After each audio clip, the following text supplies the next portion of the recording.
Hello दोस्तों, आज एक और वीडियो मैं लेके आया हूँ और आज का वीडियो भी आपके लिए बहुत ही ज़्यादा काम का वीडियो होने वाला है, क्योंकि आज हम बात करने वाले हैं कुछ सेविंग्स के बारे में, कुछ इन्वेस्टमेंट के बारे में। जैसा कि आप सब जानते हो कि हम जब भी कुछ सेविंग करते हैं और सेविंग करने के बाद हमारे ऊपर एक सबसे बड़ी प्रॉब्लम होती है कि वो सेविंग हम जहाँ पे करेंगे तो उस पर हो सकता है कि मुझे कोई टैक्स बियर करना पड़ जाए। तो ऐसे कौन कौन से माध्यम हो सकते हैं जहाँ पे मैं इन्वेस्टमेंट भी करूँ और मुझे टैक्स भी ना लगे, जिसमें मेरी अच्छी रिटर्न भी आ जाए। तो आइए आज हम बात करने वाले हैं बहुत ही जेन्युइन वो तरीके जिससे हम अपनी टैक्स में सेविंग कर सकते हैं। तो आइए स्टार्ट करते हैं इस वीडियो को। मैं हूं सीए देवेंद्र रहेजा। अगर आपने अभी तक मेरे चैनल को सब्सक्राइब नहीं किया है तो इसको जल्दी से सब्सक्राइब कर लीजिए और मेरे वीडियो को लाइक और शेयर भी कीजिएगा। आइए स्टार्ट करते हैं, वो सारी बातों को समझते हैं कि कौन कौन से ऐसे कैपिटल एसेट है जिसको खरीदने बेचने पर हमें कोई भी कैपिटल गेन टैक्स नहीं देना। तो सबसे पहले हम बात करने वाले हैं डिपॉजिट बॉन्ड के बारे में। जैसा कि मैं आपको बता दूं कि अगर आप, जैसे बहुत सारे लोगों को आपने देखा होगा कि वो लोग क्या करते हैं कि गोल्ड में इन्वेस्टमेंट करते हैं, ज्वेलरी खरीद के रखते हैं और फिर जब रेट बढ़ जाता है गोल्ड का तो वो बेचते हैं। बट वो ये कभी ध्यान नहीं देते कि ज्वेलरी खरीद के बेचना कभी भी आपके लिए फ़ायदेमंद नहीं है, उल्टा उसमें आपका बहुत ही ज़्यादा नुकसान हो रहा होता है। अच्छा ठीक है, मैं गिन्नियाँ खरीद ले रहा हूँ, मैं सोने का टुकड़ा ले रहा हूँ या सोने के बिस्किट ले रहा हूँ, उसमें मुझे बेनिफिट मिलेगा। बट उसमें भी एक प्रॉब्लम है कि जब भी आप उसको जेन्युइन तरीके से खरीदते बेचते हो तब भी आपको उसमें टैक्स पे करना पड़ता है।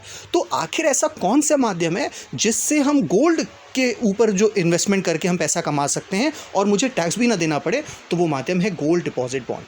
अगर आप गोल्ड डिपॉजिट बॉन्ड के बारे में और भी ज़्यादा जानकारी जानना चाहते हो तो उसके लिए एक बहुत सिंपल सा टास्क आपको करना पड़ेगा, इस वीडियो को लाइक करना होगा। जैसे ही इस वीडियो में 100 से ज़्यादा लाइक आ जाएंगे, मेरा एक गोल्ड डिपॉजिट बॉन्ड के ऊपर एक अच्छा सा वीडियो आपके पास भी अवेलेबल हो जाएगा। तो इस वीडियो को लाइक ज़रूर करिएगा। इसके अलावा दूसरे स्कीम्स के बारे में बता दें, हालांकि मैं गोल्ड डिपॉजिट बॉन्ड के बारे में बहुत बेसिक सी जानकारी आपको दे रहा हूँ कि गोल्ड डिपॉजिट में क्या होता है कि जब भी आप इन्वेस्टमेंट करते हो तो आपको जो गोल्ड प्राइस होता है उस प्राइस के रेट से आपका इन्वेस्टमेंट होता है और मैच्योरिटी पे आपको वही अमाउंट मिलेगी जो एक्चुअल गोल्ड की वैल्यू होगी।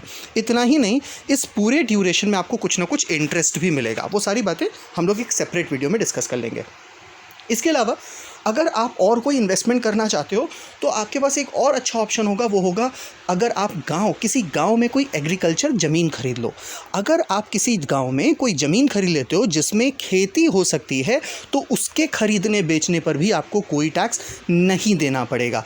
याद रखिएगा मैंने क्या बोला, मैंने कहा है कि गाँव की कोई खेती ज़मीन होनी चाहिए। अगर आप वही खेती की ज़मीन शहर में खरीदोगे तो आपको खरीदने और बेचने पर टैक्स देना पड़ेगा, बट यही अगर गाँव में होगी तो आपको टैक्स नहीं देना पड़ेगा। हालांकि सरकार ने उसके लिए भी एक डेफिनेशन बना रखी है कि कौन सी ज़मीन को हम गांव की ज़मीन कहेंगे, वो जब आप खरीदिएगा तो उसके बारे में थोड़ा सा अच्छे से पढ़ लीजिएगा।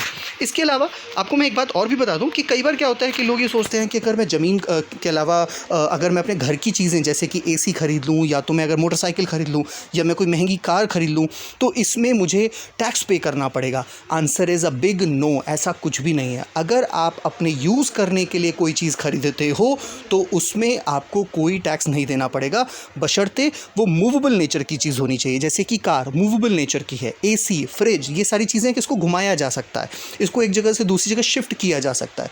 ऐसी सभी चीज़ें अगर आप खरीदते बेचते हो तो आपको इसमें कोई टैक्स नहीं देना पड़ेगा। हाँ, अब थोड़े से लोग और चालाक हो जाएंगे।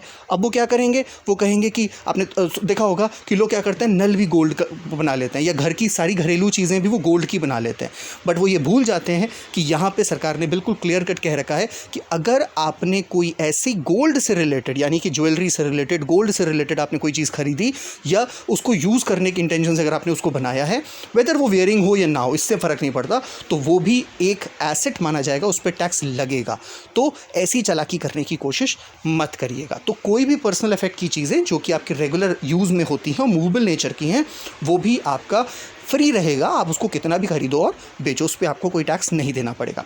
बट याद रखिएगा कि ये जो खरीदने बेचने की चीज़ें हैं जो मूवेबल नेचर की हैं, उनमें ये एक्सेप्शन है। ये एक्सेप्शन क्या क्या हैं?